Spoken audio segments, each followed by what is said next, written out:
Start करते हैं आज का क्लास। आज हमें पढ़ना है इमरजेंसी प्रोविजन, यानी कि आपातकालीन उपबंध।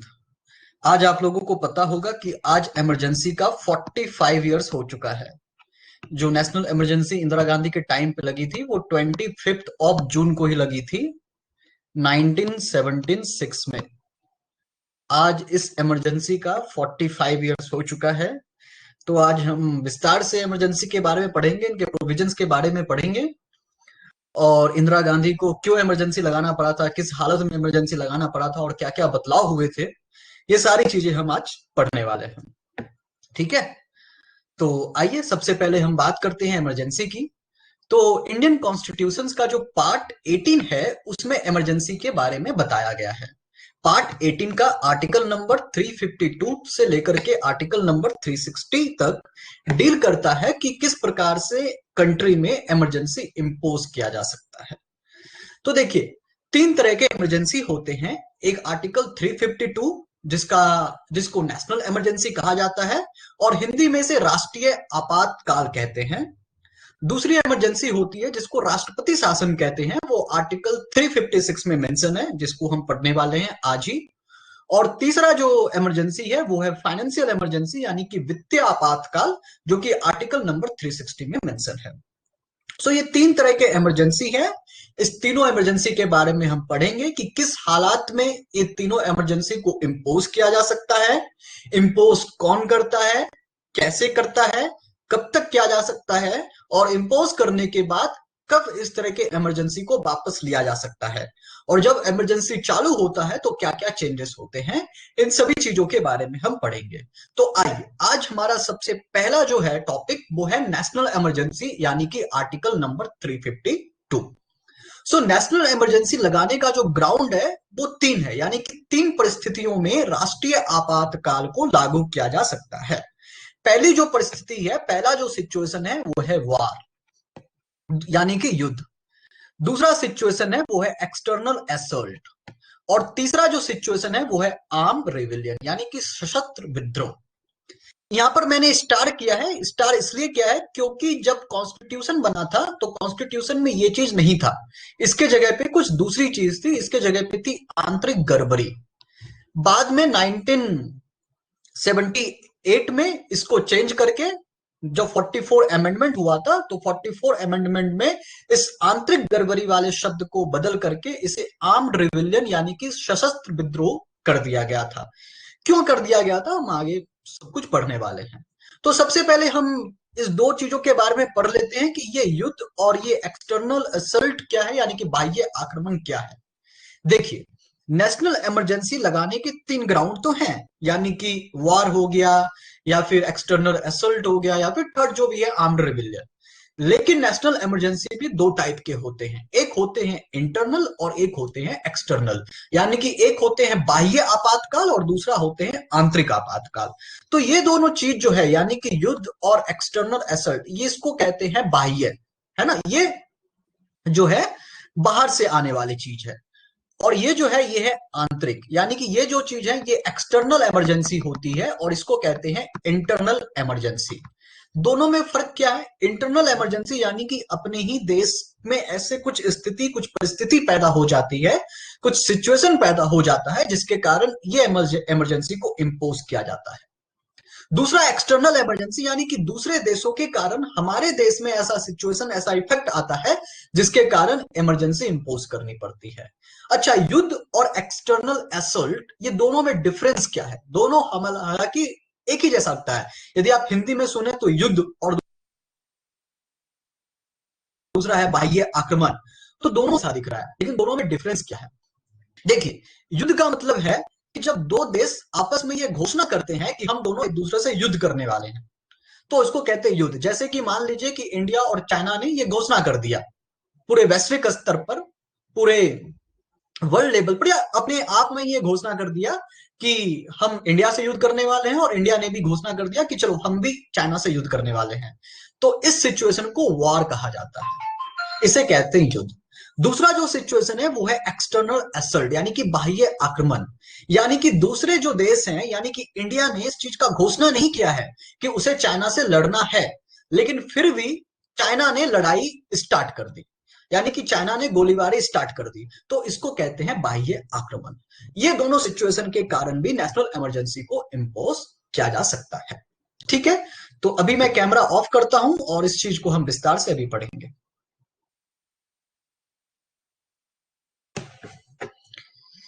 1 मिनट का मुझे वक्त दीजिए, थोड़ा सा मैं लैपटॉप का फिगर चेंज कर दूं।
हाँ, तो कहीं गए नहीं ना आप लोग?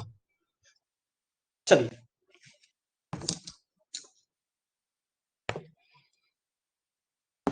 हम क्या पढ़ रहे थे? नेशनल इमरजेंसी आर्टिकल नंबर 352 है ना, हमें आज इसे कवर करना है। देखिए, मैंने आपको पहले ही बताया कि नेशनल इमरजेंसी जो है 3 सिचुएशन में, यानी कि 3 ग्राउंड्स पे लगाए जाते हैं। तीनों ग्राउंड के बारे में मैंने आपको समझा दिया। अब आइए, एक चीज आपको एमसीक्यू के लिए याद रखना है कि जो नेशनल इमरजेंसी है, इसे चाहे तो पूरे कंट्री में अप्लाई किया जा सकता है, मतलब पूरे कंट्री में लगाया जा सकता है, या चाहे तो कंट्री के किसी एक भाग में लगाया जा सकता है। ठीक है, ये चीज आप एमसीक्यू के लिए याद रखिए। तो ये जो आर्म्ड रिविलियन जो वर्ड है, ये पहले कॉन्स्टिट्यूशन में लिखा हुआ नहीं था।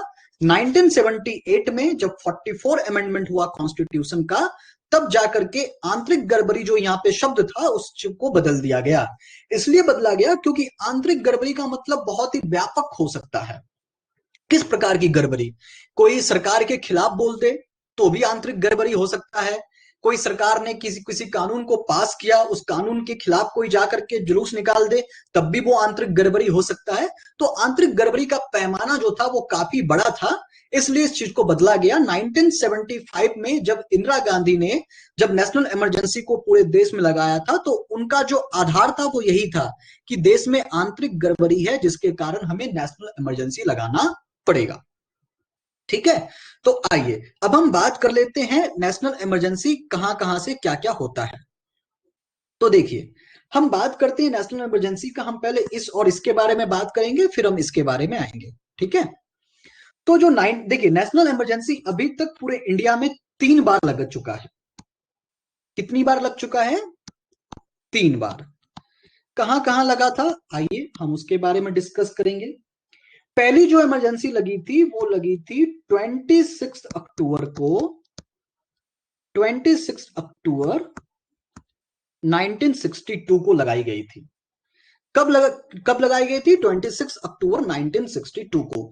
क्या ग्राउंड था इसका? ग्राउंड यह था कि चाइना जो था उस टाइम पे, उसने अटैक कर दिया इंडिया पे। तो चाइना ने अटैक किया, इंडिया ने अटैक किया था क्या? नहीं। इंडिया ने घोषणा किया था? नहीं। सिर्फ चाइना ने अटैक कर दिया। तो जो इमरजेंसी लगाई गई थी, तो उसका आधार ये था, यानी कि बाह्य आक्रमण। उस वक्त प्रेसिडेंट जो थे आर्टिकल 352 को अपने हाथ में लिया, और आर्टिकल 352 कहता है कि प्रेसिडेंट जब भी कभी ऐसी 3 परिस्थितियों को देखे तो वो नेशनल इमरजेंसी लगा सकता है। तो उस वक्त जो था, जो प्रेसिडेंट थे, उन्होंने नेशनल इमरजेंसी घोषित कर दिया, यानी कि एक्सटर्नल जो भी एग्रेशन था, जो भी असल्ट था, उसके बेस पे इस इमरजेंसी को घोषित कर दिया गया। तो जैसे ही इमरजेंसी की घोषणा हुई, तो आर्टिकल 359 है। देखिए, हम जब इमरजेंसी की बात कर रहे हैं, तो इमरजेंसी में हमें क्या से क्या पढ़ना है? 352 से लेकर के 360 तक का आर्टिकल पढ़ना है। तो जब भी कभी इमरजेंसी लगाई जाती है, नेशनल इमरजेंसी जब भी लगाई जाती है, तो आर्टिकल 359 और आर्टिकल 358 का अपना एक अलग महत्व होता है। तो सबसे पहले मैं आर्टिकल 358 और आर्टिकल 359 के बारे में मैं आपको बता देता हूं कि ये इमरजेंसी प्रोविजंस में इस आर्टिकल का क्या महत्व है। ठीक है, तो आइए हम बात कर लेते हैं सबसे पहले आर्टिकल 358 का, और हम साथ में बात करेंगे आर्टिकल 359 का। तो जब भी कभी इमरजेंसी लगाई जाती है तो आर्टिकल 358 कहता है कि फंडामेंटल राइट्स जो भी है, यानी कि वो फंडामेंटल राइट्स जो आर्टिकल 19 में मेंशन है। आर्टिकल 19 आपको 6 तरह के फंडामेंटल राइट्स प्रोवाइड करता है। ये सारी फंडामेंटल राइट्स जो है वो ऑटोमेटिक सस्पेंड हो जाती है, मतलब ये जो है आपो आप निलंब हो जाती है। इसको निलंबित करने की कोई प्रक्रिया करने की आवश्यकता नहीं है। जब भी कभी नेशनल इमरजेंसी लागू होता है तो आर्टिकल 358 के तहत जो फंडामेंटल राइट्स आर्टिकल 19 में बताए गए हैं वो सारे के सारे फंडामेंटल राइट अपने आप खत्म हो जाते हैं। लेकिन 44 अमेंडमेंट जब कॉन्स्टिट्यूशन का जब हुआ था, कब हुआ था 44 अमेंडमेंट? 1978 में। तब इसमें एक चेंजेस लाया गया। वो चेंजेस ये लाया गया कि ये बात जो लिखी गई है नेशनल इमरजेंसी के लिए ये सही है, उसमें कोई प्रॉब्लम नहीं है, लेकिन तब जब नेशनल इमरजेंसी इन्हीं 2 ग्राउंड पे लागू किया जाएगा तब। यानी कि जब भी कभी नेशनल इमरजेंसी को किसी युद्ध के परिस्थिति में या किसी बाह्य आक्रमण के परिस्थिति में लागू किया जाता है तो आर्टिकल 358 के तहत आपके जो फंडामेंटल राइट्स आर्टिकल 19 में हैं वो ऑटोमेटिक एबोलिश हो जाते हैं, वो ऑटोमेटिक सस्पेंड हो जाते हैं। लेकिन जब भी कभी नेशनल इमरजेंसी इस आधार पे लगाया जाएगा तो आर्टिकल 19 को कोई फर्क नहीं पड़ता। ठीक है, क्लियर? आर्टिकल 358 समझा आपने? अब हम आते हैं आर्टिकल 359 पे। आर्टिकल 358 को लागू करने के लिए कुछ करने की आवश्यकता है? जवाब है नहीं। जैसे ही नेशनल इमरजेंसी लागू होता है ये और इस ग्राउंड पे आर्टिकल 358 ऑटोमेटिक एक्टिव हो जाती है। तो आर्टिकल 358 को लागू करने के लिए प्रेसिडेंट को या फिर जो भी मिनिस्ट्रीज हैं उनको कुछ करने की कोई आवश्यकता नहीं है, काउंसिल ऑफ मिनिस्टर को कुछ भी करने की आवश्यकता नहीं है। अब हम बात आते हैं आर्टिकल 359 के ऊपर। प्रेसिडेंट के पास यह पावर है कि जब भी कभी नेशनल इमरजेंसी लागू किया जाता है और उस नेशनल इमरजेंसी का ग्राउंड कुछ भी हो, चाहे वो वॉर हो, चाहे वो एक्सटर्नल असल्ट हो, चाहे वो आर्म्ड रिविलियन हो, कोई भी परिस्थिति हो, कोई भी ग्राउंड हो, प्रेसिडेंट चाहे तो आर्टिकल 359 को एक्टिव कर सकते हैं। आर्टिकल 358 को एक्टिव करने की जरूरत नहीं होती है, ये ऑटोमेटिक एक्टिवेट हो जाता है। लेकिन आर्टिकल 359 को एक्टिव करने की आवश्यकता होती है। इसको एक्टिव करने के लिए जस्ट एक उद्घोषणा करना पड़ता है, यानी कि जस्ट बताना पड़ता है। ठीक है, मतलब इसके लिए कोई पेपर वर्क नहीं है कि ये चीजें पार्लियामेंट में जाएगा, वहां पे बिल पास होगा, तब जाके ये एक्टिव होगा, ऐसा कुछ नहीं है। जस्ट प्रेसिडेंट के पास एक पावर है कि वो जस्ट इसकी उद्घोषणा कर दे, ये लोगों को बता दे मौखिक तौर पे कि आर्टिकल 359 एक्टिव हो चुका है। अब बात आता है कि जब आर्टिकल 359 एक्टिव हो जाता है तो इसमें होता क्या है। जब भी आर्टिकल 359 एक्टिव होता है तो आपके जितने भी फंडामेंटल राइट्स हैं, यानी कि आर्टिकल नंबर 12 से लेकर के आर्टिकल नंबर 35 तक जितने भी फंडामेंटल राइट्स हैं वो सारे के सारे फंडामेंटल राइट्स आपके खत्म हो जाते हैं। आपकी सारी फंडामेंटल राइट्स खत्म हो जाती है। ये आवाज का प्रॉब्लम सिर्फ विकास को है या सभी को है?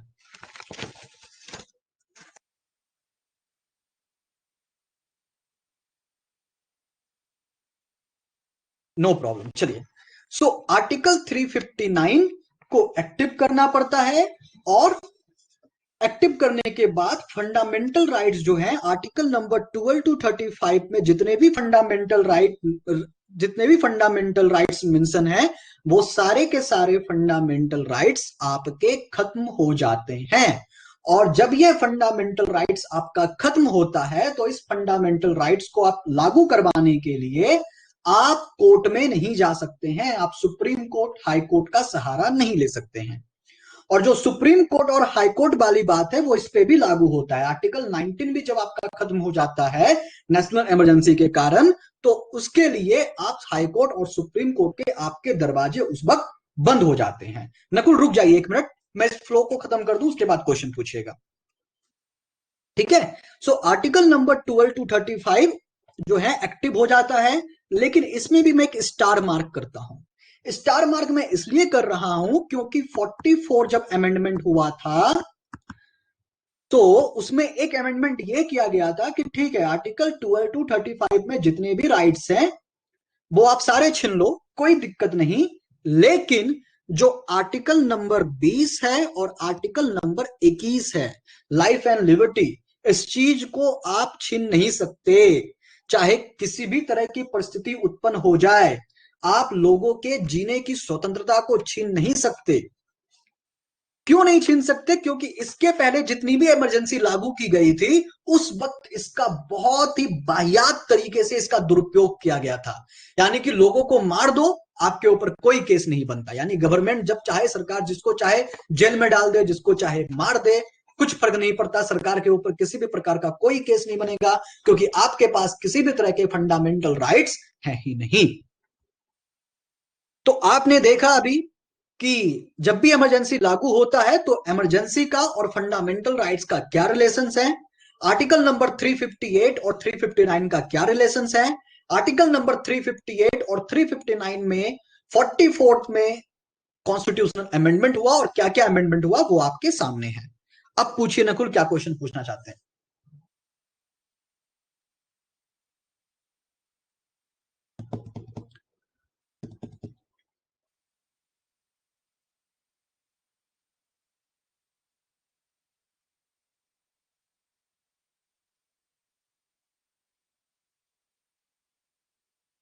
बेटा कर रहा हूं मैं, रुक जाओ अभी अशोक, टाइम दो, उसके ऊपर आऊंगा, पूरा स्टोरी सुनाऊंगा, डोंट वरी।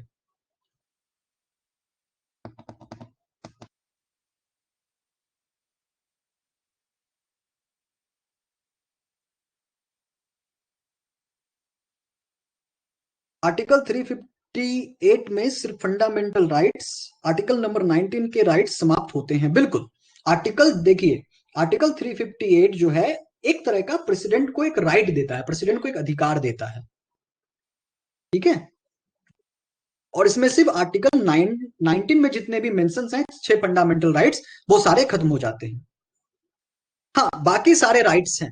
देखिए, जब भी कभी नेशनल इमरजेंसी होता है तो आर्टिकल 19 ऑटोमेटिक खत्म हो जाते हैं आपके, ठीक है, लेकिन बाकी सारे राइट्स आपके पास रहते हैं। लेकिन यदि प्रेसिडेंट को ऐसा लगता है कि नहीं, हमें आर्टिकल 359 भी एक्टिव करना चाहिए, तब वो एक्टिव कर सकते हैं। इसके लिए उनको जस्ट एक उद्घोषणा देना पड़ेगा, ठीक है, उन्हें एक प्रोक्लेम करना पड़ेगा, ठीक है। आगे चलें, ठीक है। इस दोनों की बात हो गई, आर्टिकल 358 और 359 की बात हो गई। अब हम आते हैं इंडिया और चाइना पे, है ना, कि इंडिया और चाइना का क्या चालू था, क्या सीन चालू था उस टाइम पे। कहां तक था मैं? इंडिया चाइना पे था ना उस टाइम पे। क्या बताया था आपको कि 26 अक्टूबर, डेट याद रखने की कोई जरूरत नहीं है मुझे, तो पूरा बहुत डेट वेट थोड़ा बहुत याद है तो लिख देता हूं मैं, वैसे आपको याद रखने की कोई जरूरत नहीं है। 26 अक्टूबर 1962 से भी याद रखिएगा, 26 अक्टूबर याद रखने की कोई जरूरत नहीं है, एग्जाम में नहीं पूछे जाते हैं। तो 26 अक्टूबर 1962 में नेशनल इमरजेंसी लाया गया था, और वो नेशनल इमरजेंसी का ground external assault national emergency था, ठीक है। क्यों लाया गया था? क्योंकि चाइना ने भारत पे अटैक कर दिया था। उसके बाद 21 नवंबर 1962 को जो है युद्ध समाप्त हो गया। लेकिन युद्ध समाप्त होने के बाद भी नेशनल इमरजेंसी को समाप्त नहीं किया गया, नेशनल इमरजेंसी चालू रहा। हम अभी आगे ये भी पढ़ने वाले हैं कि इमरजेंसी को कब तक चालू रखा जा सकता है, लेकिन थोड़ा सा हम इतिहास पे आते हैं, थोड़ा सा हम हिस्टोरिकल बैकग्राउंड पे आते हैं। अभी सिर्फ आप ये ध्यान में रखिए कि 26 अक्टूबर 1962 को युद्ध चालू हुआ, 21 नवंबर 1962 को युद्ध खत्म हुआ, लेकिन नेशनल इमरजेंसी जो लगाया गया था वो नेशनल इमरजेंसी अभी तक समाप्त नहीं हुआ, नेशनल इमरजेंसी चालू ही रहा। उसके बाद नेशनल इमरजेंसी कब तक चालू रहा, ये चालू ही रहा, ठीक है, ये खत्म ही नहीं हुआ। अब खत्म कब हुआ हम उसके पास अभी आ रहे हैं। उसके बाद इंडिया और पाकिस्तान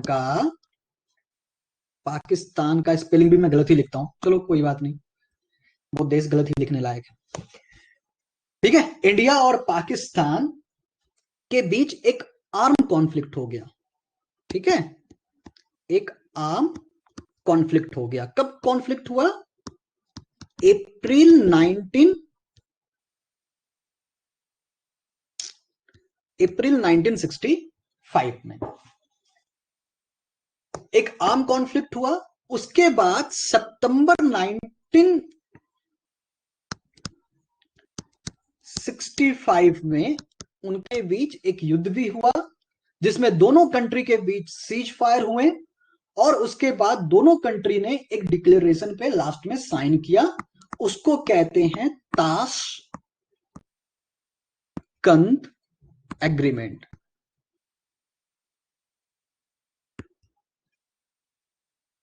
ताशकंद एग्रीमेंट, इसमें साइन हुआ। इसके बाद भी जो है नेशनल इमरजेंसी खत्म नहीं हुआ।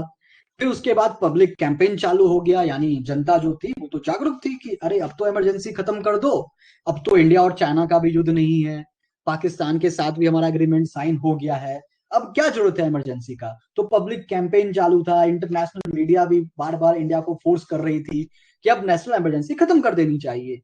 तो उसके बाद सरकार ने डिसीजन लिया जनवरी 1968 में, और उन्होंने पहली जो इमरजेंसी हमारे देश में लगी थी वो खत्म हो गई।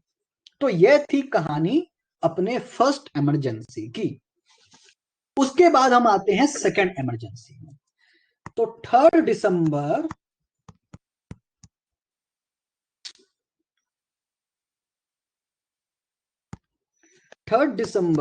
1971 में इंडिया और पाक के बीच एक आर्म कॉन्फ्लिक्ट हुआ, ठीक है, इंडिया और पाकिस्तान के बीच फिर से एक आर्म कॉन्फ्लिक्ट हुआ।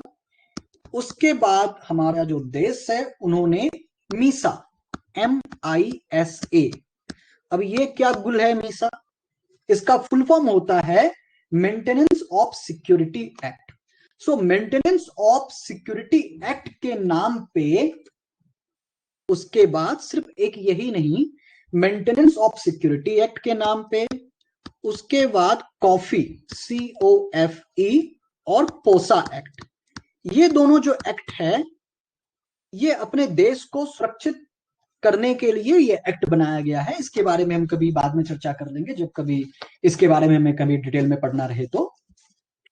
मीसा, कॉफी, पोसा, ये सारे जो एक्ट थे वो गवर्नमेंट ने सारे एक्ट को लागू कर दिया, सारे एक्ट को एक्टिव कर दिया, और उसके बाद इमरजेंसी की घोषणा इस टाइम पे भी कर दी गई। जब ये इमरजेंसी की घोषणा हुई तो जितने भी लोग थे ओपोजिशन में उनको अरेस्ट कर लिया गया। उसके बाद बहुत ज्यादा कस्टोडियल डेट हुआ, यानी कि जेल में ही लोग बंद हो गए, बहुत ज्यादा इनकाउंटर किया गया, ये बहुत सारी चीजें, ऐसी घटनाएं होती गई। उसके बाद 1974 में जो है प्रेसिडेंट ने एक और प्रोक्लेम किया कि मीसा एक्ट के तहत जो भी फंडामेंटल राइट्स है, यदि किसी का फंडामेंटल राइट्स एबॉलिश हो गया है तो आप कोर्ट में जा नहीं सकते हैं। इस वक्त जो थे, जो पीएम थी, इस वक्त भी पीएम इंदिरा गांधी ही थी, ठीक है, 1974 के टाइम पे भी, क्योंकि वो 1971 का इलेक्शन जीत गई थी इलाहाबाद के सीट से। तो ये चीज चालू रहा, और ये चीज चालू, अभी देखिए यही समय था, ये जो समय था ना, ये 1970 से 71 का जो टाइम था, ये इंदिरा गांधी के वर्चस्व का टाइम था। कि वो पाकिस्तान से युद्ध जीत गई थी और फिर वो इलेक्शन भी जीत गई थी, जहां पे उन्होंने नारे लगाए कि वो कहते हैं इंदिरा हटाओ, मैं कहती हूँ गरीबी हटाओ, आप किसके समर्थन में हैं? तो लोगों ने गरीबी हटाने के समर्थन में वोट दिया और इंदिरा जीत कर आ गई। ठीक है, तो ये सारी चीजें हुई उस वक्त। उसके बाद ये इमरजेंसी चालू ही रही, ये इमरजेंसी खत्म ही नहीं हुई। अभी इसके बाद ये जब इमरजेंसी ये चालू ही थी, अचानक इंदिरा गांधी को सूझा 25 जून, यानी कि जो आज है, 25 जून की शाम में कह लीजिए या देर रात में कह लीजिए, उन्होंने एक तीसरी इमरजेंसी की घोषणा कर दी, यानी कि थर्ड इमरजेंसी लागू करवा दिया गया। और उस इमरजेंसी का बेस क्या था? उस इमरजेंसी का बेस थर्ड वाला था, लेकिन उस टाइम पे ये वर्ड नहीं था। उस टाइम पे था इंटरनल डिस्टरबेंस। क्या वर्ड था? Internal disturbance. हिंदी में है आंतरिक गड़बड़ी, ये वर्ड था। इसके ऊपर उन्होंने जो है आपातकाल की घोषणा कर दी। अब किसी ने पूछा था कि पूर्व प्रधानमंत्री माननीय श्रीमती इंदिरा गांधी किस आधार पर आपातकाल घोषित किया था? ठीक है, आ जाइए, अब हम इसके बारे में बात कर लेते हैं। जब सवाल उठ ही गया है तो जवाब भी हम दे देते हैं। देखिए, हुआ यूं था, 1971 के बाद इंदिरा गांधी का वर्चस्व बढ़ा और इंदिरा गांधी को लगता था कि वही सबसे महान है, उसके ऊपर कोई नहीं है। क्योंकि उस वक्त जो प्रेसिडेंट थे वीवी गिरी, उन प्रेसिडेंट को भी इंदिरा गांधी ने ही बनाया था। तो और सभी लोग मतलब जी हुजूरी करते थे उनके सामने। लेकिन सुप्रीम कोर्ट जो था इंडिया का, वो उसके सारे जितने भी वो पार्लियामेंट से जो भी कानून पास करती थी उस वक्त, वो सारे कानून को जो थे सुप्रीम कोर्ट हटा देते थे। उन्होंने 1971 में इंदिरा गांधी ने, जब आप बात ही उठी है तो चलिए बता ही दें आपको, 1971 में उन्होंने 24th अमेंडमेंट लाया। उस वक्त राज्यसभा और लोकसभा में कांग्रेस की बहुमत थी, और उस वक्त ऐसा होता था कि जो भी वो बिल लाते थे वो बिल तुरंत पास हो जाता था, क्योंकि उनकी बहुमत थी। बिल तो पास हो जाता था, प्रेसिडेंट से साइन भी हो जाता था, क्योंकि प्रेसिडेंट बीबी गिरी उन्हीं के थे, उन्हीं के इशारों पे काम करते थे, सब कुछ आराम से, सब कुछ मौज मस्ती से हो रहा था। लेकिन जैसे ही कुछ पास होता था, कोर्ट में याचिका दायर कर दी जाती थी, उसके बाद कोर्ट उसके ऊपर स्टे लगा देते थे, सुप्रीम कोर्ट तुरंत उसके ऊपर स्टे लगा देती थी। 1971 में भी कुछ ऐसा ही हुआ। 24th अमेंडमेंट वो लाई, और 24th अमेंडमेंट में उन्होंने ये कहा कि पार्लियामेंट के पास ये राइट्स है कि वो जब चाहे जो चाहे कॉन्स्टिट्यूशन में चेंजेस ला सकती है। बिल पास हो गया, प्रेसिडेंट का साइन हो गया, अप्रूव हो गया। इसके बाद सुप्रीम कोर्ट में किसी ने याचिका दायर कर दी। किसने याचिका दायर की इसके बारे में मैं बताऊंगा तो बहुत लंबी स्टोरी हो जाएगी, इसलिए अभी के लिए फिलहाल आप ये याद रखिए, किसी ने याचिका दायर कर दी। मैं एक बहुत 1-2 घंटे का मैं क्लास लेने वाला हूँ एक्स्ट्रा, कभी जब भी मुझे टाइम मिलेगा, तो उसमें जितने भी केसेस हुए हैं मैं वो सारे केसेस के बारे में मैं एक एक चीजें बात बताऊंगा। अभी जो 24th वाला जो अमेंडमेंट है वो भी इसी चीजों से जुड़ी हुई है ना। मिनवा मिल्स मामले या केशवानंद भारती मामले, ये सारी चीजें इन्हीं से जुड़ी हुई है। तो सुप्रीम कोर्ट ने कहा कि नहीं, आप कॉन्स्टिट्यूशन में चेंजेस नहीं कर सकते, क्योंकि यदि पार्लियामेंट फिर ऐसा करने लगे तो कॉन्स्टिट्यूशन का जो बेसिक स्ट्रक्चर है वही चेंज हो जाएगा। जो भी कर सकते हैं आप चेंज कीजिए, कोई दिक्कत नहीं है। आर्टिकल जो भी मेंशन है कॉन्स्टिट्यूशन में, उसके तहत आप जो भी चीजें चेंज कर सकती हैं चेंज कीजिए, लेकिन कॉन्स्टिट्यूशन का जो बेसिक स्ट्रक्चर है वो बना रहना चाहिए, उसे आप हटा नहीं सकती। उसके बाद 1972 में देखिए, कांग्रेस का उस टाइम पे इतना वर्चस्व था कि पूरे इंडिया में सिर्फ तमिलनाडु को छोड़कर बाकी जितने भी स्टेट थे, सारे के सारे स्टेट में कांग्रेस की ही राज्य सरकार थी। 1973 में इलेक्शन होने वाला था बिहार में, हरियाणा में, और कोई एक तीसरा स्टेट था, बिहार हरियाणा के साथ ही कोई एक और तीसरा स्टेट था। वहां पे नहीं, वहां पे इलेक्शन होने वाला था 1975 में होने वाला था। लेकिन 1973 में गुजरात हो गया, महाराष्ट्र हो गया, कर्नाटक हो गया, इन सारे स्टेट में इलेक्शन होने वाले थे। इंदिरा गांधी के दिमाग में ये आया कि क्यों ना इनके इलेक्शन के साथ साथ बिहार और हरियाणा का भी इलेक्शन करवा लिया जाए। अब बिहार और हरियाणा का इलेक्शन कैसे करवाया जा सकता है जब वहां पे ऑलरेडी सरकार है? तो उन्होंने वहां पे आर्टिकल 356 का यूज किया, जिसको राष्ट्रपति शासन कहते हैं, और वहां के गवर्नमेंट को बर्खास्त कर दिया और एक साथ सबका इलेक्शन करवाना चालू कर दिया। और उसी बीच वो जीत के भी लोग आ गए, वहां से कांग्रेस की सरकार भी बन गई, वो अलग बात है। तो लोगों के अंदर अब तक मतभेद आ चुका था कि नहीं, इंदिरा गांधी पावर में आ चुकी है, अच्छी अच्छी लीडर है, अच्छी नेता है, कोई दो राय नहीं। इन्होंने पाकिस्तान को हरा दिया, बांग्लादेश को आजाद करवाया, यहां तक सब कुछ सही चल रहा था। लेकिन बाद में क्या थी, जो जुडिशरी थी वो जुडिशरी को ही अपने हाथ में लेने लग गई।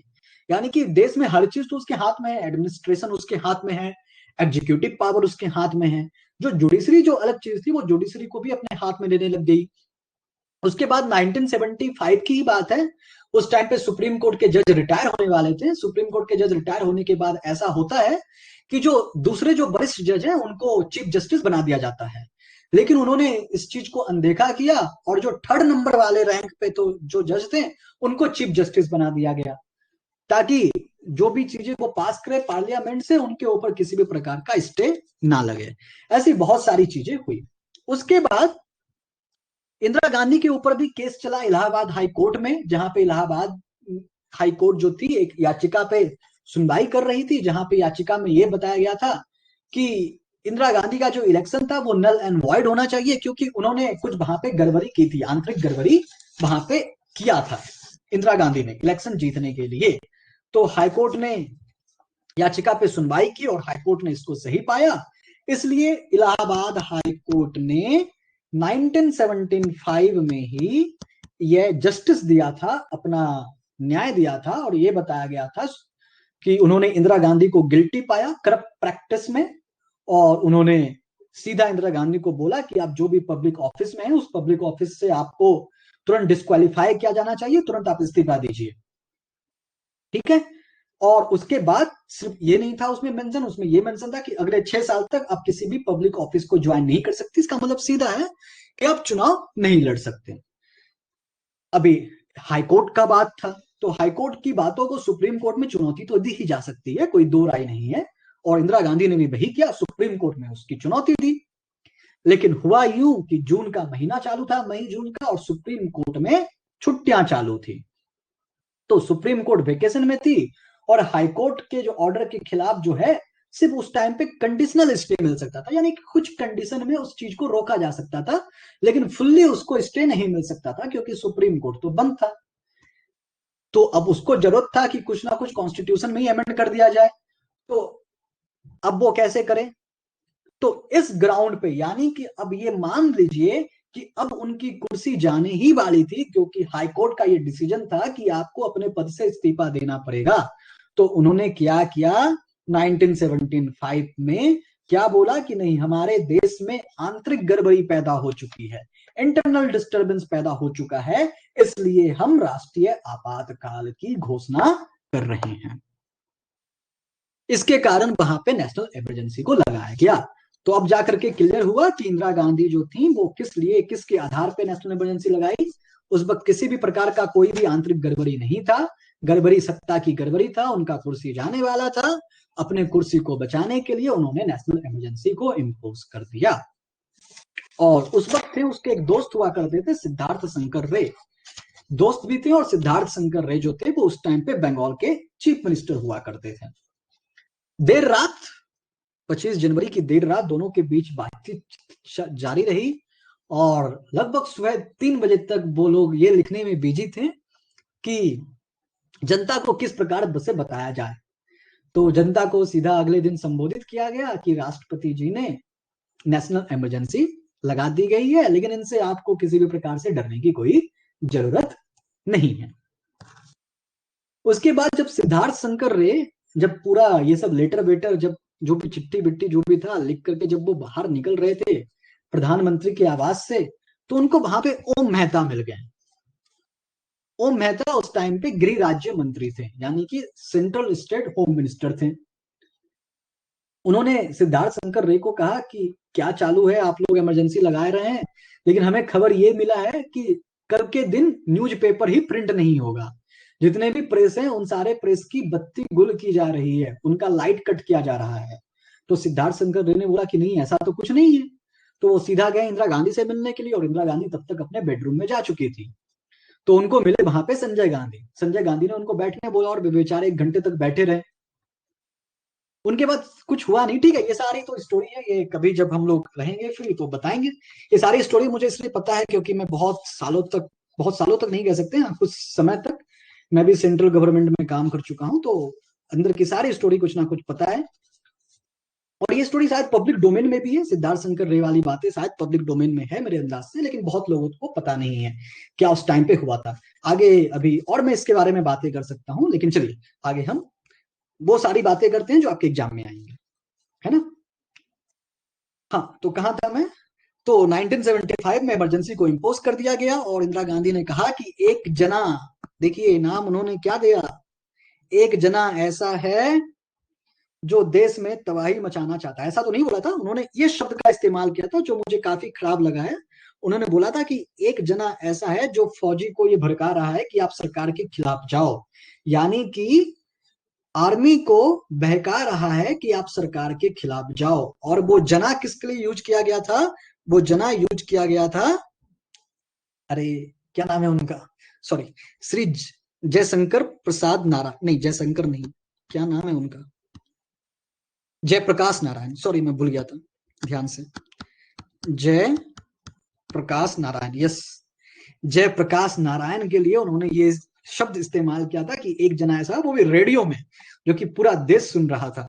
और ये जय प्रकाश नारायण ऐसे व्यक्ति थे जिनको जवाहरलाल नेहरू जी अपने साथ उप प्रधानमंत्री बनाना चाहते थे। और ये जयप्रकाश नारायण यही थे जो इंदिरा गांधी को अपनी बेटी के समान समझते थे, और हमेशा जब भी पत्राचार होता था उनके बीच में तो वो लिखते थे मेरी प्यारी इंदु, और इंदिरा गांधी ने उसके लिए जना शब्द का यूज किया। ठीक है, तो ये सारी बातें हो गई कॉन्स्पिरेसी की, ये सारी बातें हो गई पॉलिटिकल कॉन्फ्लिक्ट की। अब हम उन चीजों पे, उन मुद्दों पर आते हैं जो एग्जाम में पूछे जाएंगे।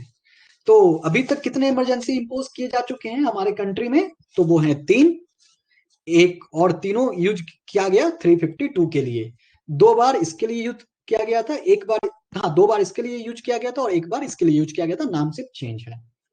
ठीक है, तो यहां तक क्लियर हो गया आपका सबका क्या क्या चीजें हैं। अब उसके बाद जब नेशनल इमरजेंसी लागू होता है तो प्रॉब्लम क्या होता है। अच्छा, नेशनल इमरजेंसी जब लागू होता है तो आर्टिकल नंबर 353 भी एक्टिव हो जाती है। अब ये आर्टिकल 350 क्या है, ये आर्टिकल 353 नेशनल इमरजेंसी के टाइम पे ही यूज किया जा सकता है। और ये आर्टिकल 353 ये कहता है कि सेंटर के हाथों में सारे पावर आ जाएंगे। किसके पावर आ जाएंगे, स्टेट के भी पावर आ जाएंगे। हालांकि हमारी फेडरल नेचर है हमारे कॉन्स्टिट्यूशंस का, है ना, हमारी कंट्री जो है वो फेडरल है, यहाँ पे राज्य को अलग अधिकार प्राप्त है और सेंट्रल को अलग अधिकार प्राप्त है। लेकिन जब भी नेशनल इमरजेंसी लागू होता है तो स्टेट का जितना भी पावर है वो सारे पावर को सेंट्रल गवर्नमेंट यूज कर सकती है आर्टिकल 353 के लिए।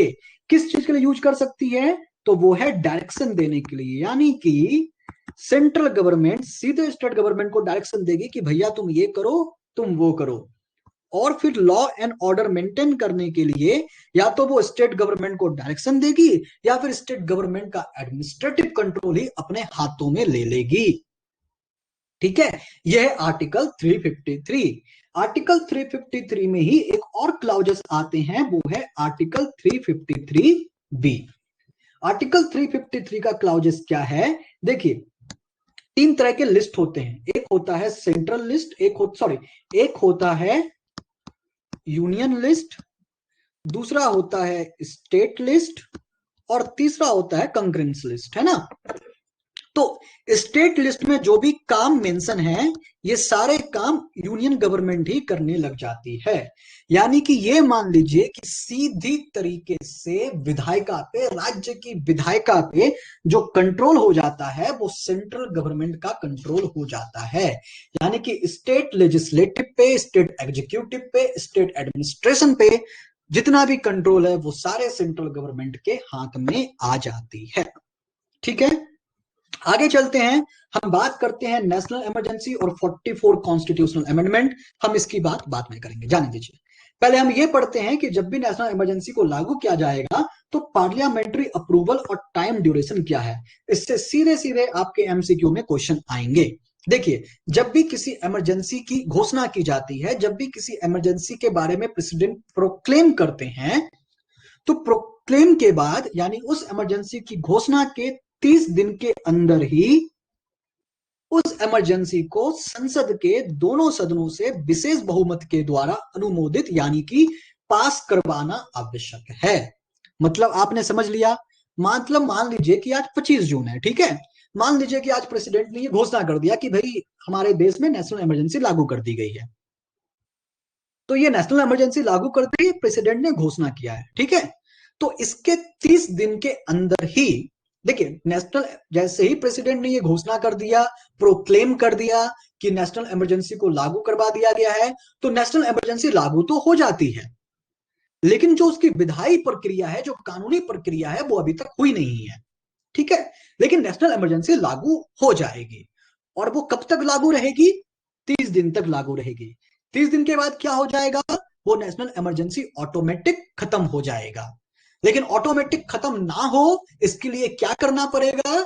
इसके लिए सेंट्रल गवर्नमेंट को यानी कि पार्लियामेंट को दोनों सदनों में यानी कि दोनों हाउसेस में नेशनल इमरजेंसी वाले बिल को रखना पड़ेगा और उसे पास करवाना पड़ेगा।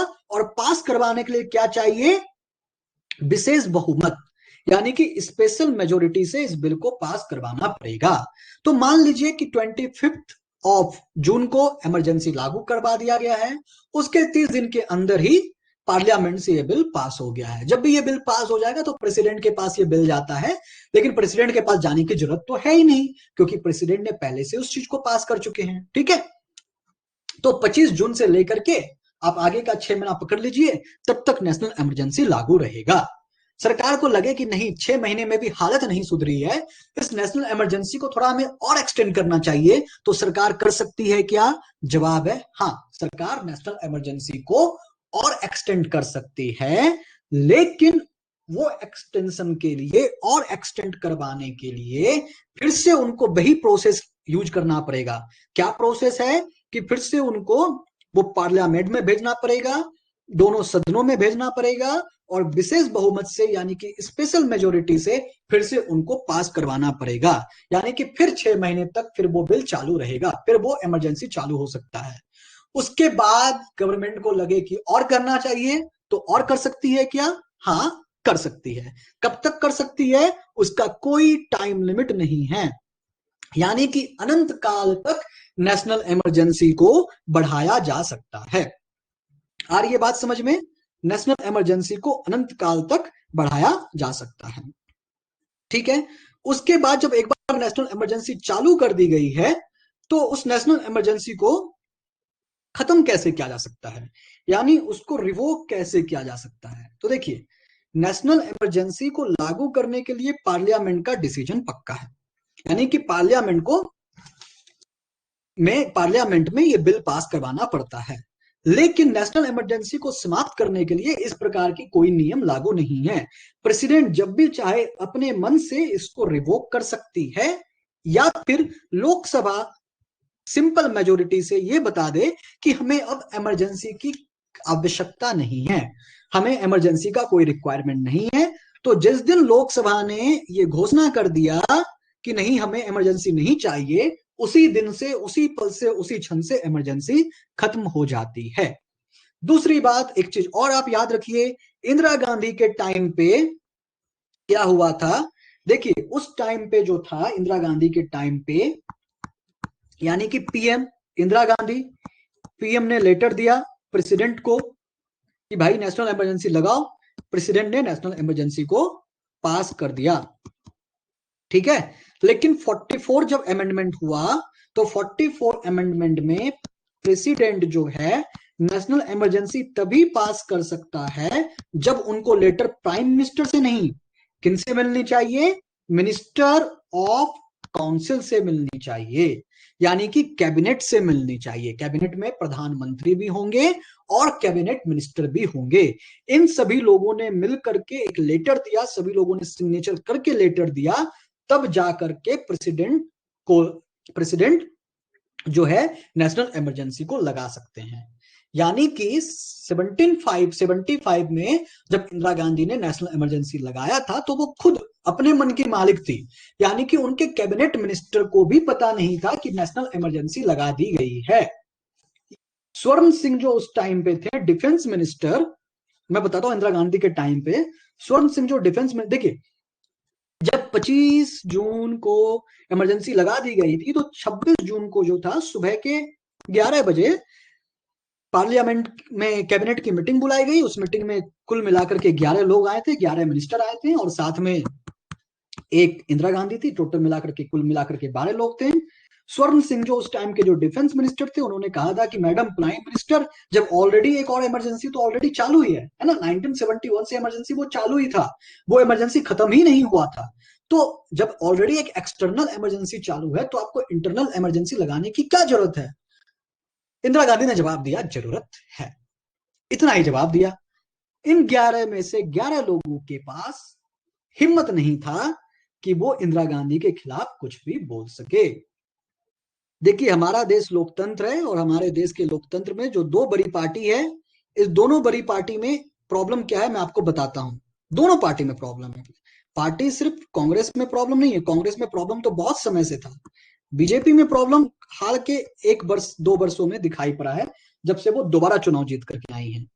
कांग्रेस के जो लोग होते हैं वो चमचे होते हैं, यानी जो ऊपर के जो नेता हैं, यानी गांधी परिवार के, उन्होंने जो बोल दिया दिन को दिन तो रात को रात, वो रात को रात कहेंगे, ये होते हैं। और बीजेपी के लोग जो होते हैं वो आजकल भक्त बन चुके हैं। ये जो भक्त शब्द हालांकि कांग्रेस ने यूज किया था, लेकिन आजकल ये सही है। एक पॉलिटिकल साइंस के टीचर के अकॉर्डिंग मैं बता रहा हूं, है ना, कोई कांग्रेस या बीजेपी से मेरा कोई पक्षपात नहीं है और दोनों से मेरा समान का नाता है, क्योंकि दोनों के साथ में काम कर चुका हूं सेंट्रल गवर्नमेंट में, तो इसमें कोई दो मत नहीं है। लेकिन कांग्रेस, आप देख सकते हैं कि 11 के 11 लोग जो बड़े पद पे उस टाइम पे मौजूद थे, वो इंदिरा गांधी को रोक नहीं सके। उस टाइम पे इंद्र कुमार गुजराल ब्रॉडकास्ट मिनिस्टर थे। उनको आकर के संजय गांधी ऑर्डर देते हैं कि जितने भी न्यूज हैं, जो भी डीडी न्यूज में चलाए जा रहे हैं, वो सबसे पहले उस न्यूज की कॉपी प्राइम मिनिस्टर हाउस में आएगा। पहले आप मुझे दिखाओगे, उसके बाद वो न्यूज को टीवी पे रेडियो पे चालू किया जाएगा। इंद्र कुमार गुजराल ने कहा कि ये तो न्यूज हम खुद नहीं देख सकते, आपको हम क्या दिखाएं। तो फिर इंदिरा गांधी क्या कहती है, आप ऐसा कीजिए, किसी एक ऑफिसर को आप अपॉइंट कर लीजिए। ये ऑफिसर क्या करेंगे कि जो भी न्यूज उस टाइम पे प्रिंट होने वाला रहेगा या फिर जो भी टीवी और रेडियो में आएगा, वो ऑफिसर सबसे पहले वो उस न्यूज को देखेंगे। यदि उनको लगेगा कि नहीं, सरकार के खिलाफ कोई बात इसमें नहीं है, तब उसको लागू कर पाएंगे, और यदि उनको लगेगा कि सरकार के खिलाफ कोई बात कही जा रही है तो वो लागू नहीं कर पाएंगे। ये उस टाइम की बात थी और ये उस टाइम से लेकर के अभी तक ये चीजें चालू है। यानी कि कांग्रेस के जो बड़े नेता हैं, बड़े नेता भी नहीं, जो गांधी परिवार से जो जुड़े नेता हैं, उन्होंने जो कह दिया वो कह दिया, वो ब्रह्मा की लकीर हो गई। और बीजेपी में ये होता है कि मोदी जी ने जो कह दिया वो कह दिया, वो भी ब्रह्मा की अब लकीर हो गई। हालांकि दोनों सिचुएशन में गलत हो रहा है। कांग्रेस की जो परिस्थिति अभी हुई है, हो सकता है कि बीजेपी अपने आप को नहीं सुधारे तो ऐसी परिस्थिति उनको आगे के समय में देखने को पड़ सकती है, क्योंकि कहीं ना कहीं उनके सारे डिसीजन सही नहीं होते हैं। लेकिन हाँ, कांग्रेस की तुलना में 95% बीजेपी के डिसीजन काफी सही और काफी करेक्ट होते हैं। सिर्फ 5% वो रॉन्ग है। यदि वो 5% को नहीं सुधारेंगे तो आगे का सिचुएशन में वो कांग्रेस के बराबरी में आ सकते हैं। चलिए हम आगे की बात करते हैं। कहा था मैं, उद्घोषणा की समाप्ति हो गई, ठीक है। अब इस समाप्ति के बाद हम बात करते हैं नेशनल इमरजेंसी का और 44 कॉन्स्टिट्यूशन अमेंडमेंट का, दोनों का क्या रिलेशन है। तो सबसे बड़ा ये रिलेशन है कि जो इंटरनल डिस्टर्बेंस जो वर्ड था, इस वर्ड को लैप्स करवा दिया गया, खत्म करवा दिया गया, और उसका अब नया नाम दे दिया गया आर्म्ड रिविलियन।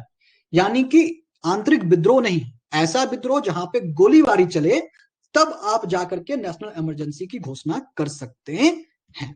ये एक डिसीजन हो गया। दूसरा डिसीजन क्या हो गया, president can declare national emergency. President national emergency declare कर सकते हैं अंडर आर्टिकल 352, लेकिन जब उनको रिसीव होगा written recommendation of cabinet. Indira Gandhi के टाइम पे रिटन रिकमेंडेशन ऑफ कैबिनेट नहीं मिला था, सिर्फ पीएम ने एक लेटर लिख करके भेज दिया था। और तीसरा क्या चेंज हुआ, यस ये बहुत इंपॉर्टेंट है कि national emergency was made under judicial review, यानी कि ये न्यायिक क्षमता के, न्यायिक जांच के परे नहीं है। यानी कि जब भी कभी प्रेसिडेंट इस प्रकार के रूल लगा देते हैं, नेशनल इमरजेंसी लगा देते हैं, तो उनका जुडिशियल रिव्यू किया जा सकता है। ठीक है, देखिए 38 अमेंडमेंट 38 अमेंडमेंट जब हुआ था तो उस वक्त कांग्रेस की सरकार ने ये अमेंड कर दिया था कि प्रेसिडेंट जब भी कभी इमरजेंसी को प्रोक्लेम करते हैं, जब भी कभी इमरजेंसी की घोषणा करते हैं, तो उनके खिलाफ जा नहीं सकते, उनका डिसीजन जो है वो फुल एंड फाइनल है, उनके खिलाफ कोर्ट में जाया नहीं जा सकता है। ये उनका डिसीजन था 38 अमेंडमेंट का।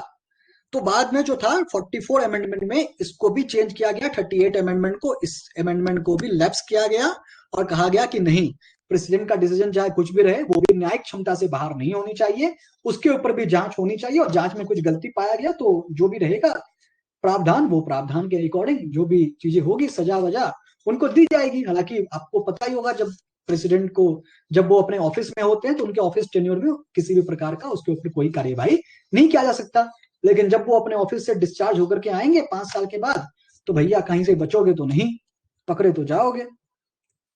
तो ये चीज है। उसके बाद इंदिरा गांधी ने 39 अमेंडमेंट किया था। देखिए इंदिरा गांधी बहुत अमेंडमेंट ला रही थी, इसलिए लोग है ना एकदम उनके खिलाफ हो गए थे। उन्होंने 39 अमेंडमेंट क्या लाया कि 39 अमेंडमेंट में उन्होंने लाया कि president, vice president, prime minister और लोकसभा के स्पीकर, यानी कि लोकसभा का अध्यक्ष, इनके चुनाव के ऊपर, है ना, इनके चुनाव के ऊपर किसी भी प्रकार का कॉन्फ्लिक्ट हुआ तो इसकी सुनवाई कहीं नहीं की जा सकती है। यानी कि इनकी सुनवाई हो ही नहीं सकती। यदि इन लोगों के चुनाव में कुछ भी गड़बड़ी हुआ तो आप कोर्ट नहीं जा सकते। ये चीज उन्होंने 39 अमेंडमेंट में कर दिया था, क्योंकि उनको पता था कि इलाहाबाद का जो चुनाव वो लड़ी है उसमें कहीं ना कहीं वो गिल्ट फील आगे हो सकती है, यानी उनका जो करप्ट प्रैक्टिस है वो ये चीज कहीं ना कहीं हो सकता है। उन्होंने उसके पहले ही ये चीज ला दिया था अमेंडमेंट, लेकिन इस अमेंडमेंट को सुप्रीम कोर्ट ने इसके ऊपर स्टे लगा दिया कि नहीं, ऐसे फालतू के अमेंडमेंट आप लाते रहोगे और हम यहाँ से पास करवाते रहेंगे, ऐसा हो नहीं सकता। मतलब इसके ऊपर भी याचिका दायर की गई थी, और इसके बाद ही इलाहाबाद के हाईकोर्ट में जो इलेक्शन पिटीशन दायर किया गया था, तो उसमें ये बात खुल करके सामने आ गया कि उनका क्या करप्ट प्रैक्टिस रहा है। ठीक है, तो नेशनल इमरजेंसी से रिलेटेड कोई क्वेश्चन है तो पूछिए, उसके बाद हम आगे बढ़ते हैं।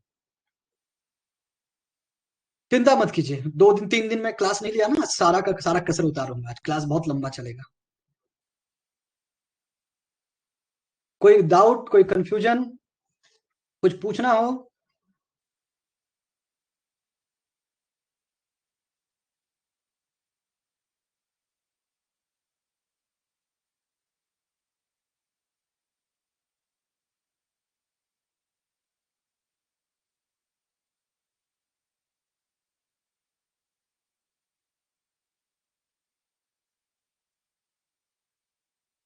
ठीक है, देखिए नेशनल इमरजेंसी मैं बात करता हूं 38 से पहले का और 38 के बाद का। 38 के पहले जब भी कभी इमरजेंसी लागू की जाती थी तो उस इमरजेंसी का आधार क्या है, इसके ऊपर जो है रिव्यू पिटीशन दायर किया जा सकता था, और प्रेसिडेंट का जो भी डिसीजन था वो डिसीजन वो फाइनल नहीं हो सकता था, यानी कि जुडिशियल रिव्यू उसके ऊपर करवाई जा सकती थी। ठीक है, ये कब की बात है, ये 38 अमेंडमेंट होने से पहले की बात है। यानी कि प्रेसिडेंट का जो भी निर्णय था, यानी प्रेसिडेंट का जो भी डिसीजन होगा उसके ऊपर जुडिशियल रिव्यू यानी कि न्यायिक समीक्षा करवाई जा सकती है। लेकिन 38 में इंदिरा गांधी ने इसको बदल दिया। उन्होंने क्या बोला कि नहीं, नेशनल इमरजेंसी जब भी लागू करवाया जाएगा तो प्रेसिडेंट का जो भी डिसीजन होगा वो फाइनल होगा, यानी उस डिसीजन के ऊपर किसी भी प्रकार का जुडिशियल रिव्यू, न्यायिक समीक्षा करवाने की आवश्यकता नहीं है। ऐसा उन्होंने क्यों किया?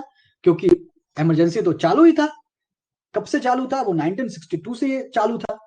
ठीक है, तो और आगे भी वो चालू रखना चाहती थी। हो सकता है वो बहुत बड़ी लीडर थी, उनके दिमाग में होगा कि कहीं ना कहीं हमें नेशनल इमरजेंसी तो लाना ही लाना है, जब भी कभी हमारा सत्ता खतरे में आ जाए तो इनके दिमाग में वो पहले से था, इसलिए उन्होंने 38 अमेंडमेंट कर दिया। लेकिन जब उनका वो नेशनल इमरजेंसी लागू हो गया 1975 में, जब नेशनल इमरजेंसी खत्म हो गया 1977 में, सॉरी 78 में खत्म हो गया था वो टोटल मिलाकर के कुल 24 25 महीने चले थे, 2 साल 1 महीने चले थे कुछ तो, शायद 2 साल 1 महीने, 2 साल 11 महीने चले थे, नहीं 2 साल 1 महीने चले थे कुछ तो। उसके बाद 44 अमेंडमेंट आया था। 44 अमेंडमेंट में फिर से जो था 38 अमेंडमेंट के पहले वाले डिसीजन को ला दिया गया। ठीक है, ये था। Okay, clear? आगे चले। अब हम दूसरे पे आते हैं। दूसरा है हमारा इमरजेंसी, उसको कहते हैं प्रेसिडेंट रूल, हिंदी में कहते हैं राष्ट्रपति शासन, अनुच्छेद 356। देखिए यहां पे जो है प्रेसिडेंट रूल लगाने के लिए यहां पर 2 आर्टिकल कॉन्स्टिट्यूशन के काम करते हैं। एक खुद आर्टिकल 356 काम करते हैं और दूसरा आर्टिकल 365। जस्ट डिजिट को सिर्फ चेंज कर दीजिए तो याद रखने में आपको परेशानी नहीं होगी। आर्टिकल 356 और आर्टिकल 365। तो आर्टिकल 356 क्या कहता है?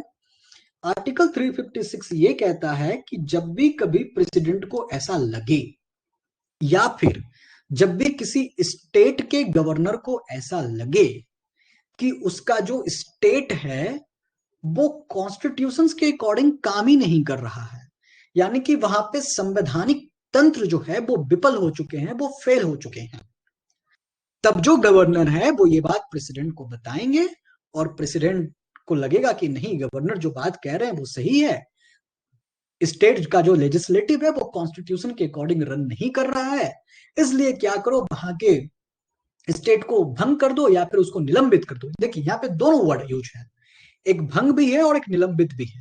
निलंबित यानी कि सस्पेंड कर देना कुछ महीनों के लिए, कुछ समय के लिए, और भंग यानी कि डिस्ट्रॉय कर देना, उसको हमेशा के लिए डिस्ट्रॉय कर दिया जाएगा, यानी उसके बाद जब भी कभी प्रेसिडेंट रूल खत्म होगा तो री इलेक्शन करवाया जाएगा, उसको कहते हैं भंग करना, डिस्ट्रॉय करना। और जब भी निलंबन की बात आती है तो निलंबन में भंग नहीं होता, उसे जस्ट कुछ समय के लिए सस्पेंड कर दिया जाता है। क्लियर? तो 356 में यह कहा गया है कि जब भी कभी उनको लगे, गवर्नर को या फिर जब भी कभी प्रेसिडेंट को बाय एनी मीन ये पता चले कि स्टेट गवर्नमेंट जो है वो अकॉर्डिंग विद कॉन्स्टिट्यूशन काम नहीं कर रही है, तब आर्टिकल 356 प्रेसिडेंट को ये राइट देता है कि वो स्टेट का कंट्रोल अपने हाथ में ले ले या फिर वो स्टेट का कंट्रोल गवर्नर को दे दे। और आर्टिकल 365 क्या कहता है? आर्टिकल 365 ये कहता है कि जब भी कभी कोई स्टेट सेंटर का बात ना सुने, यानी सेंट्रल गवर्नमेंट का बात ना सुने और वो काम सेंट्रल गवर्नमेंट के अकॉर्डिंग ना कर सके, तब सेंट्रल गवर्नमेंट चाहे तो ये बात जाकर के प्रेसिडेंट को कह सकते हैं, और प्रेसिडेंट को यदि ऐसा लगेगा कि वास्तव में सेंट्रल गवर्नमेंट जो कह रही है वो सही है लेकिन स्टेट गवर्नमेंट अपना मनमाना कर रही है, स्टेट गवर्नमेंट सेंट्रल गवर्नमेंट के बात को सुन नहीं रही है, तो आर्टिकल 365 के तहत वहां पे भी प्रेसिडेंट रूल लगाया जा सकता है। तो दोनों आर्टिकल क्लियर हो गया, कब लगाया जा सकता है, कब लगाया नहीं जा सकता है। ठीक है, आइए अब हम आगे चलते हैं। क्या होता है जब प्रेसिडेंट रूल लग जाता है?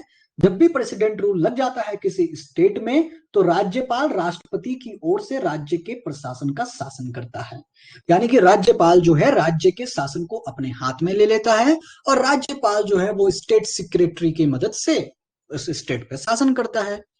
राष्ट्रपति के पास यह भी शक्ति होती है, प्रेसिडेंट के पास यह भी पावर होता है कि वो राज्य के विधायिका की शक्ति का संसद के द्वारा उपयोग करवाए, यानी कि प्रेसिडेंट के पास ये पावर है कि स्टेट लेजिस्लेचर का जो भी पावर है वो एक्सरसाइज किसके द्वारा करवाया जाए, वो पार्लियामेंट के द्वारा करवाया जाए। यानी कि किसी अमूनन स्टेट में कोई रूल बनाना हो, क्योंकि वहां पे प्रेसिडेंट रूल लगा हुआ है, वहां पे स्टेट का लेजिस्लेचर तो है ही नहीं, स्टेट लेजिस्लेटिव है ही नहीं, तो प्रेसिडेंट क्या बोलेगी पार्लियामेंट को कि भाई इस स्टेट के लिए आप कोई रूल बना दो, तो पार्लियामेंट उसके लिए रूल बना देगी।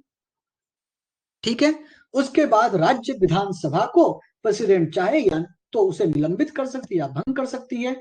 प्रेसिडेंट जब भी चाहे उसको कुछ भी कर सकती है। उसके बाद जो है, देखिए एक चीज और, मान लीजिए कि प्रेसिडेंट रूल लगाना हो लेकिन सेंटर में लोकसभा है ही नहीं। लोकसभा है नहीं, इसका मतलब क्या है कि लोकसभा भंग हो चुका है। तो लोकसभा जब भंग हो चुका है तब क्या होगा, तब राष्ट्रपति जो है एक तरह का ऑर्डिनेंस लाएगी, अध्यादेश लाएगी, और अध्यादेश के तहत वो चाहे तो किसी भी स्टेट में प्रेसिडेंट रूल लगा सकती है। प्रेसिडेंट रूल जब लग जाएगा तो उसके लिए भी पार्लियामेंट की अप्रूवल लगती है, जैसे कि नेशनल इमरजेंसी के टाइम पे पार्लियामेंट का अप्रूवल लगा था। नेशनल इमरजेंसी के टाइम पे भी टाइम था, इसमें भी टाइम है। तो क्या है पार्लियामेंट्री अप्रूवल? पार्लियामेंट्री अप्रूवल ये है कि जब भी किसी स्टेट में नेशनल इमरजेंसी लगा दी गई है तो उसके 2 महीने के अंदर उस बिल को पार्लियामेंट के दोनों हाउस से पास करवाना जरूरी है। नेशनल इमरजेंसी में वो ड्यूरेशन 1 मंथ का था, लेकिन प्रेसिडेंट रूल में ये जो ड्यूरेशन है ये 2 मंथ का हो गया। ड्यूरेशन को याद रखिएगा, नेशनल इमरजेंसी में 1 मंथ और प्रेसिडेंट रूल राष्ट्रपति शासन में 2 मंथ। नेशनल इमरजेंसी में पार्लियामेंट का जो था वो विशेष बहुमत चाहिए था, लेकिन यहां पे क्या बहुमत चाहिए, यहां पे सिंपल मेजोरिटी चाहिए। ठीक है, यहां पे समान बहुमत चाहिए। वहां पे जो था विशेष बहुमत था और यहाँ पे समान बहुमत है।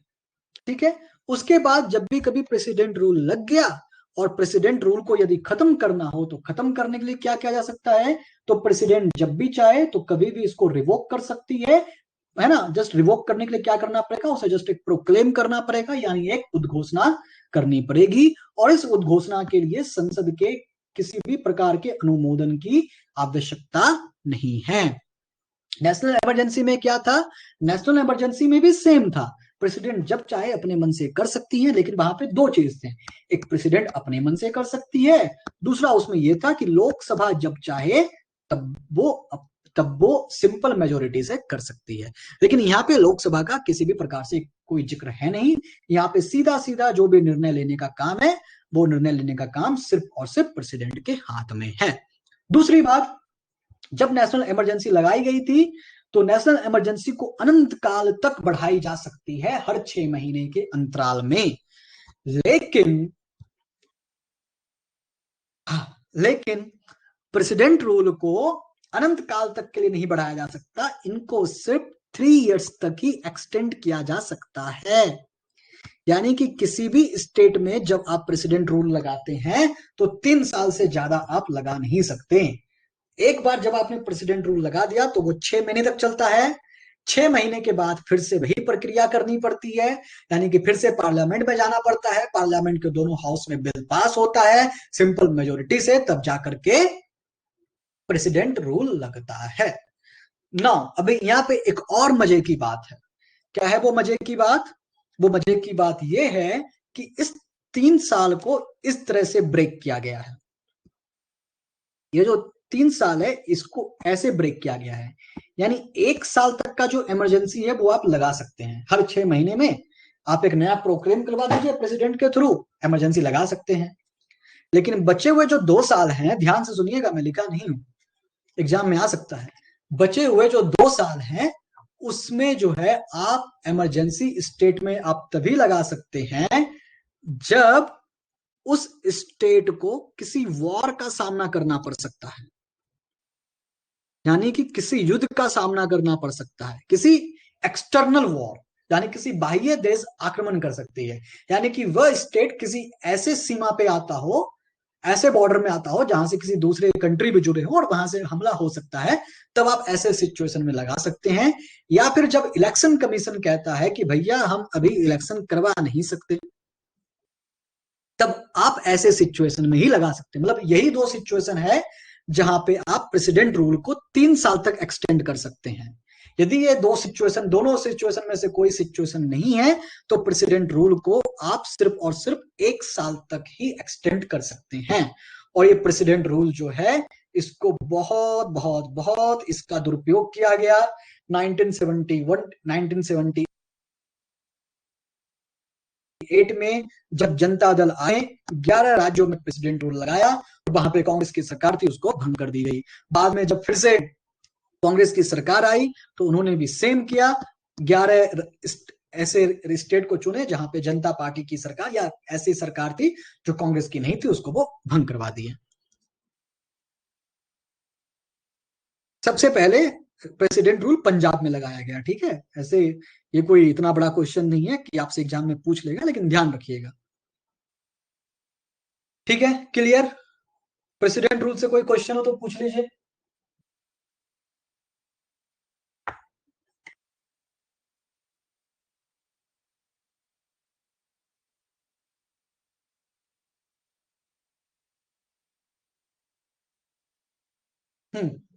आगे चलें।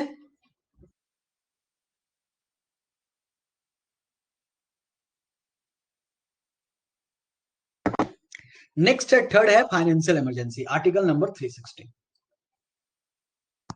क्या है फाइनेंशियल इमरजेंसी?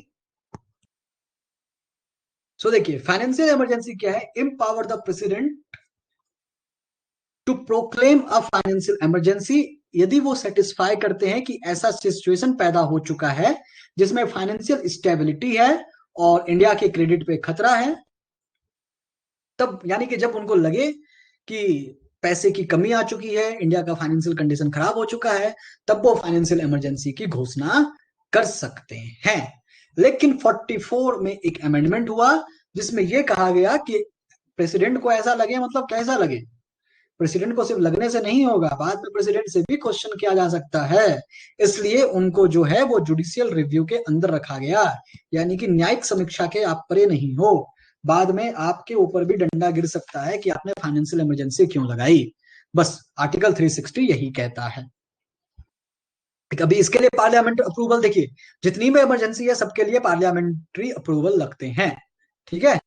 अब इसमें क्या है, जब भी ये प्रोक्लेम हो रहा है प्रेसिडेंट के थ्रू, तो इसके लिए approved by both house of parliament by simple majority within 2 months from the date of its issue, यानी कि जब भी ये इशू हुआ तो 2 महीने के अंदर ही पार्लियामेंट से अप्रूवल लेना पड़ता है। नेशनल इमरजेंसी के टाइम पे ये टाइम ड्यूरेशन 1 महीने का था, प्रेसिडेंट रूल में 2 महीने, और फाइनेंशियल इमरजेंसी में भी 2 महीने। उसके बाद जब भी ये अप्रूव हो गया दोनों हाउस से, सो फाइनेंशियल इमरजेंसी को कंटिन्यू रखा जा सकता है लंबे समय तक, अनंत समय तक, और जब तक इसको रिवोक ना किया जा सके। इसका मतलब ये है कि नेशनल इमरजेंसी और प्रेसिडेंट रूल में क्या होता था कि हर 6 महीने के बाद फिर से नया प्रोक्लेम जारी किया जाता था, यानी कि हर 6 महीने के बाद में जब भी उन्हें इमरजेंसी को एक्सटेंड करनी पड़ती थी तो फिर से उनको पार्लियामेंट्री अप्रूवल लेनी पड़ती थी। लेकिन फाइनेंशियल इमरजेंसी में ऐसा कुछ भी नहीं है। फाइनेंशियल इमरजेंसी एक बार लागू कर दिया गया तो लागू कर दिया गया, बार बार पार्लियामेंट्री अप्रूवल लेने का जो झंझट था वो आर्टिकल 360 में नहीं है, ठीक है। तो इसका मतलब ये है कि सच आप proclamation does not require the parliamentary approval, ठीक है। एमसीक्यू के लिए ध्यान रखिएगा। उसके बाद इसकी इफेक्ट क्या होती है, इफेक्ट ऑफ फाइनेंशियल इमरजेंसी क्या है? उसका इफेक्ट यह है कि उच्चतम न्यायालय और उच्च न्यायालय के जितने भी न्यायाधीश हैं, राज्य के सेवा में जो भी व्यक्ति हैं या फिर किसी भी व्यक्ति में, यानी कि हर व्यक्ति को या फिर किसी विशेष वर्ग के व्यक्ति को, क्लास 1 ऑफिसर को, या फिर जैसे कि ग्रुप डी को नहीं करते, उनका पेमेंट तो ऐसे ही करना, उसको क्या कट करेंगे, लेकिन जो क्लास 1 के जो भी ऑफिसर्स हैं, जो भी ऑफिसर हैं जिनको सरकार चुन ले, उनके वेतन और भत्ते में कमी की जा सकती है, क्योंकि इनका वेतन और भत्ता जो है वो इंडिया के कंसोलिडेट फंड पे डिपेंड होता है, ठीक है। इसलिए इस और इंडिया का यही फंड तो उनको मिलेगा नहीं, तो इसलिए क्या हो गया, उसके जो है वेतन और भत्तों में कमी की जा सकती है। उसके बाद एक और इसमें इफेक्ट होता है कि स्टेट का जितना भी फाइनेंशियल चीजें हैं उसको कंट्रोल जो है वो सेंट्रल गवर्नमेंट कर सकती है। उसके बाद देखिए, सेंट्रल गवर्नमेंट के पास टैक्स जमा होता है और सेंट्रल गवर्नमेंट क्या करती है, उस टैक्स को स्टेट में शेयर करती है। तो ये जो शेयर जो है वो कुछ समय के लिए चाहे तो सेंट्रल गवर्नमेंट रोक सकती है या फिर इस शेयर को कम कर सकती है। कुछ पूछना है? Any question till here? नहीं?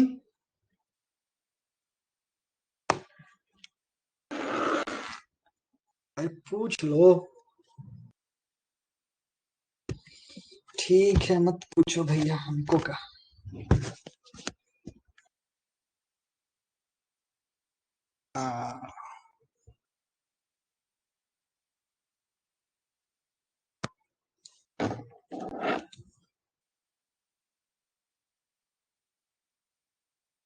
नहीं, फाइनेंशियल इमरजेंसी कभी भी नहीं लगी है। हालांकि 1991 में एक समय ऐसा आ गया था जब देश के पास पैसा बिल्कुल भी नहीं था, लेकिन उस टाइम पे भी जो था इमरजेंसी नहीं लगाई गई थी। ये लो, मैं वापस आ गया अपने भोले भाले शकल को लेकर। ठीक है, चलिए कुछ क्वेश्चन कर लें। क्या है question? With reference to financial emergency consider the following statement. बताइए इसका आंसर।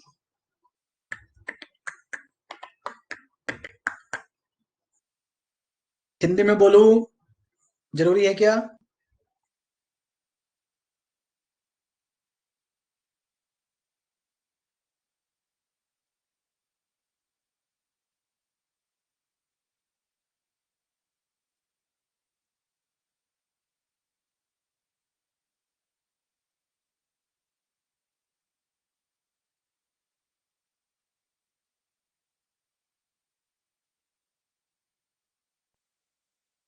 हाँ सही, पहली बार सही।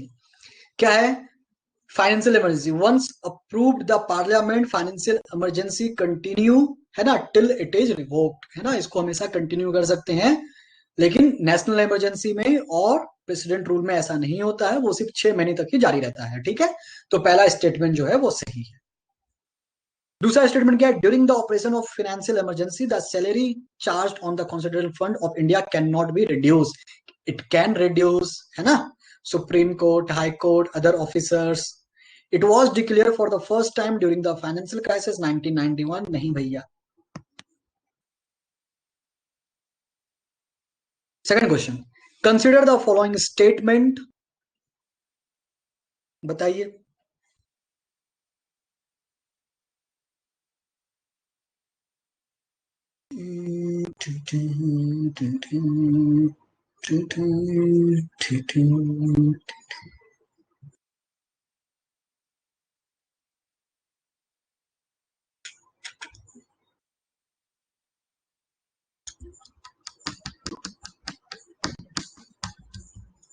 Shubham, answer B. किसी ने बी बोला है? और कोई जो इस क्वेश्चन का बदला लेगा?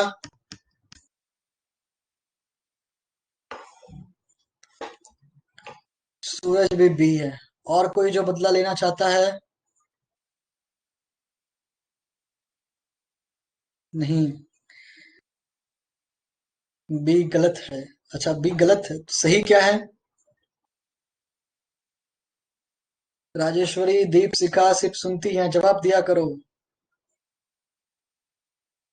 D.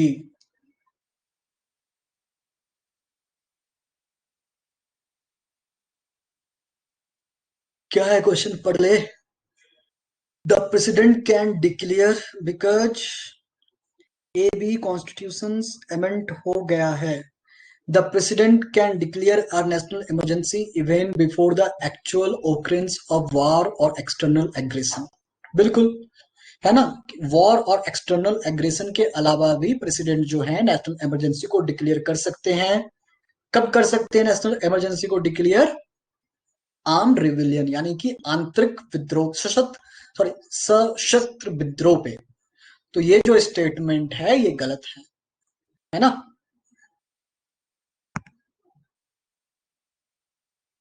The president can proclaim a national emergency only after receiving a written recommendation from the prime minister. नहीं, ये भी गलत है। रिकमेंडेशन ऑफ क्या चाहिए? रिकमेंडेशन ऑफ चाहिए council of ministers. So which of the one statement are correct? Neither one neither two, D, है ना? नकुल आप बना लेते हैं इसका मतलब आंसर, आप नाम रोशन कीजिएगा हमारा।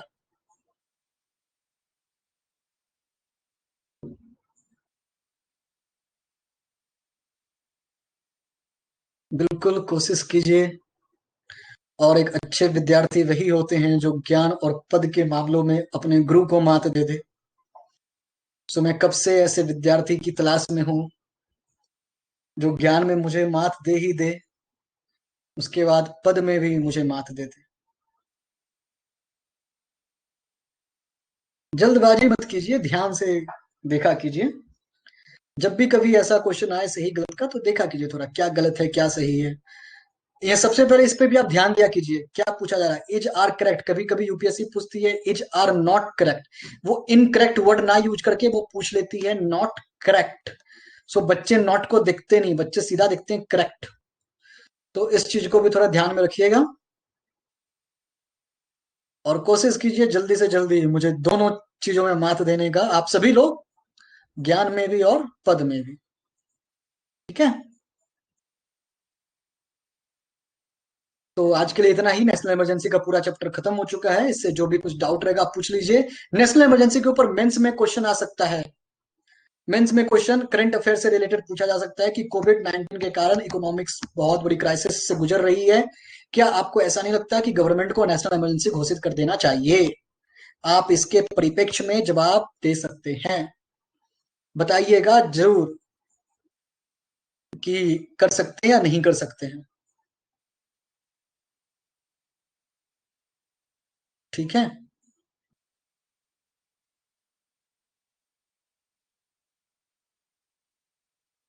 ओके। सो मिलते हैं हम लोग कल। कल शायद पॉलिटी का क्लास ना लेकर के मैं हिस्ट्री का लूं, बट देखता हूँ, हिस्ट्री या पॉलिटिकल दोनों में से कोई एक क्लास में ले सकता हूँ। बाकी आप, ये बहुत बड़ा चैप्टर है, इसको अच्छे से पढ़ लीजिए। और